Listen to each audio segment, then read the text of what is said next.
Give thanks for more football. The Cowboys coming to life in the second half to win this one 28-20 after trailing 13-7 at halftime. Scored 21 unanswered before giving up a late touchdown that did change some money in terms of where that money fell. Over is the winning ticket with that late touchdown by the Giants, and the Giants do cover that 10 they were catching with the late TD as well. So money moving here on the holiday. Dak Prescott really a tale of two halves here as well. 21 of 30 for 261, 2 touchdowns, but 2 interceptions that might cause some concerns there in the first half. But it was Dallas getting it done on the ground, led by Zeke this time around, 92 on the ground with a rushing touchdown as well. Hey, it's Emory Hunt and Tyler Sullivan back in the mix to break this one down, guys. Taking a look at this final score doesn't really tell the whole story here, and I want to delve into some of it. But coming off of a commanding win over the Vikings a week ago, 4 days removed from that, Dallas kind of sleepwalks through the first 30 here, but then really turns it on in the second half. Tyler, what did that tell you about this team right now? Yeah, I was concerned, obviously, when we saw it from the Cowboys in that first half, because there's always been that little trait about them of them downplaying to competition, kind of not playing to their ceiling and bringing this down to a lackluster play, which opens the door for inferior teams to beat them. I thought that's kind of where we were for a second here against New York. We were there in that first half. Reminded me a lot of that Green Bay game, if we're being honest. But ultimately, they were able to turn things on in the second half, really utilize the tight ends with Dalton Schultz getting a couple of touchdowns, getting some big plays from CD Lamb, and the defense really started to get home. I think they realized that, hey, listen, this team, the New York Giants, they're banged up.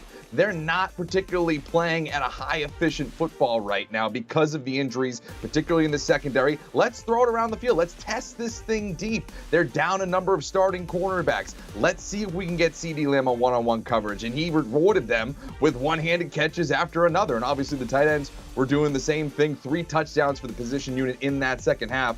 It is the Cowboys playing to their ceiling. It's something that we haven't seen a lot this season, but now with a healthy Dak Prescott, as they keep getting further and further down the line this season, and who knows, maybe they add Odell Beckham down the line, but this team is as talented as anyone in the NFC, and you saw that in the second half.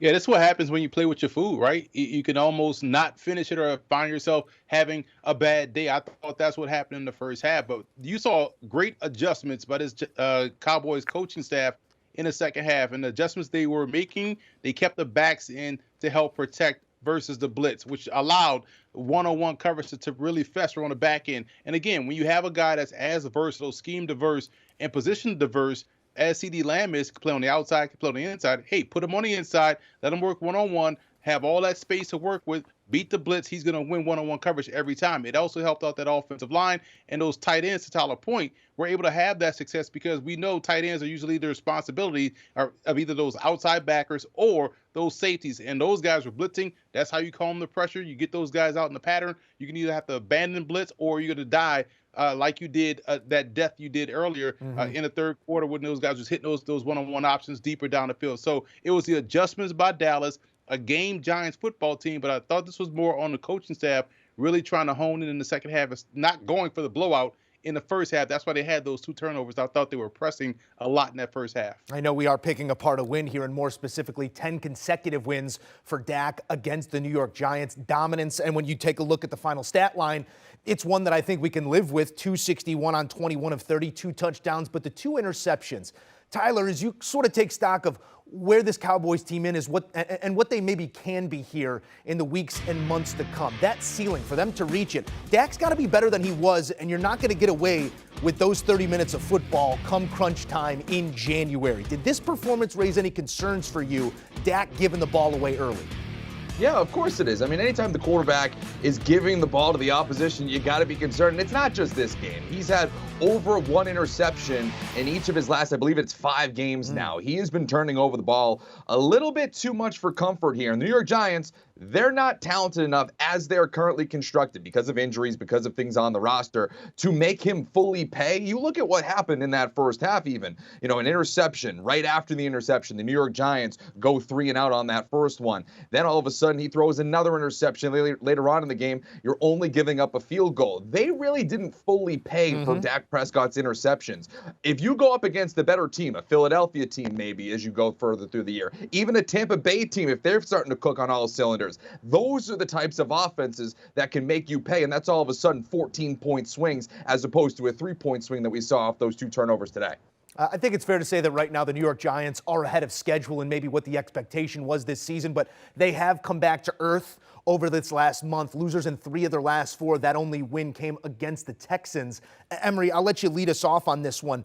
What is the measure of success right now and moving forward for the Giants? They have a head coach who I don't think is too interested in moral victories at any point in this season. What does success look like the rest of the way for New York? Well, success to me for those guys looks like what we saw today and what we saw all throughout the season, just playing competitive ball games. You could tell the team, one, they like Coach Dayball, they play hard for him, and they love the aggressive nature. I thought they were aggressive defensively by nature with Wink Martindale, but also on offense. They're throwing for the sticks. You're seeing Daniel Jones challenge for the first down. You're seeing him more active in the run game. Saquon and those guys are all trying to score the ball when they have it in their hands. Despite the depleted roster that they have at receiver and at tight end, these guys are going out there competing. Their offensive line is competing. And I think because of that, yes, this whole year is a win. If they finish 7-11, it is still a win for this football team. I think they'll win a couple of more games, but for right now, you like the way they're headed. You like how this team makeup is. They talk about culture a lot. And this is the exact example of it. We saw this in the preseason. We saw this during training camp, and it's manifesting itself out there on the field. So you have to like where they are right now and where they're going. Yeah, I think the number one thing in terms of your biggest takeaway macro view of the New York Giants in 2022 is that they got the coaching hire right. Brian Daboll is the right guy for the job. He is going to steer the ship in the right direction for the years to come. But if we're specifically looking at the remainder of the season here for New York, I think you're going to see a lot more losses than you're going to see wins. I think that they still make the playoffs because of that early season success, the 7 wins and all of that. But you look at the rest of the way here. Multiple division opponents. You played Philadelphia twice. The Commanders all of a sudden are starting to be a plucky team that you might even be lucky to split with as we look down the stretch here. So for me, I think they make the playoffs, but boy, that is one of the tougher schedules in the NFL. In fact, it is the toughest schedule remaining in the NFL when you look at opponent combined win percentage. So for me, it's going to come down to, can you split with the Commanders? Can you clip a Colts team that just hired Jeff Saturday, and maybe they're outperforming that now, but maybe they come back down to earth, and it really could come down to the final week of the season in Week 18 against Philadelphia in Philly. If they're already locked up with the number 1 seed or have their playoff positioning already set up to go, that could set yourself up for possibly a 10-win season if you're able to, again, win or split with Washington and beat Indianapolis. And if you get 10 wins, that almost certainly gets you into the playoffs. But big picture, I don't know what that necessarily means. That could just be you make the playoffs and all of a sudden it's a first-round exit. Yeah, it's a nice watermark nonetheless, and we know the Giants get into the tournament. Crazy things can happen. We'll see how it all plays out here. What we also know and what history tells us is that on this day, in this matchup, Odell Beckham Jr. once made an amazing catch, and this was sort of billed as the Odell sweepstakes game. Tyler, do you feel any different about those sweepstakes coming out of this result, or are you more realistic in the sense that Odell most definitely wants to go to a real contender and it's Dallas with a hand up?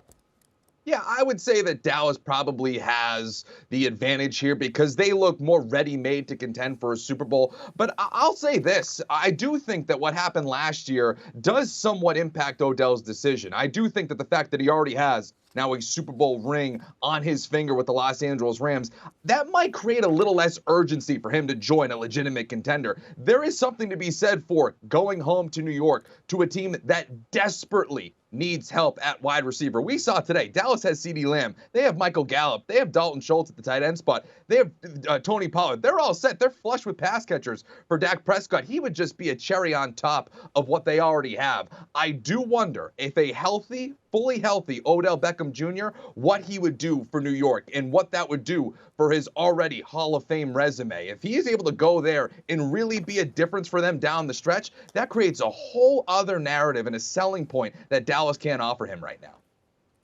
Tyler, I feel you, but here's the thing. I'm on the other side of this whole the Odell Beckham thing. I think the clear choice is for him to go to Dallas. There's a couple of reasons why. Number one, state tax. There is none right there in Texas that helps you maximize your money. You talked about the cherry on top. That's great because we saw that be the case with the Los Angeles Rams. I think if he goes to the Giants, they're going to force him into a role where he's probably not suited to be right now coming off of an injury, a number one role. I think he's best suited to be that cherry on top, to be that hired weapon, so to speak, within this offense. Being the third option, he's going to see some off coverage. He's going to see a lot of advantageous situations. He's going to really thrive and better for him in that scenario. And finally, he's already felt the wrath of that Giants press corps, that Giants fan base. If he drops one of Daniel Jones's low and away passes, they're going to blame Odell Beckham. They're going to blame his hair. They're going to blame him coming back to New York. They're going to say he's not focused. Man, go to Dallas and live out the rest of your days as a football player on America's team. The sequel is often not as entertaining as the original, and we'll see how that plays out when it comes to Odell and these two teams that he's tabbed as two real players in his sweepstakes. Gentlemen, we appreciate you. Always thankful for the insights. Here's a look at some history between these two divisional foes, and these are the last times that these two teams met. Both teams 4 or more games over 500. It's only occurred 3 prior times in the last 30 seasons prior to this Thursday, and it's usually the Cowboys coming out on top. Such was the case on Thanksgiving. Do you want a sports network that delivers everything that matters about the game? The highlights, the picks, the instant analysis, no yelling, no fake debates, no politics.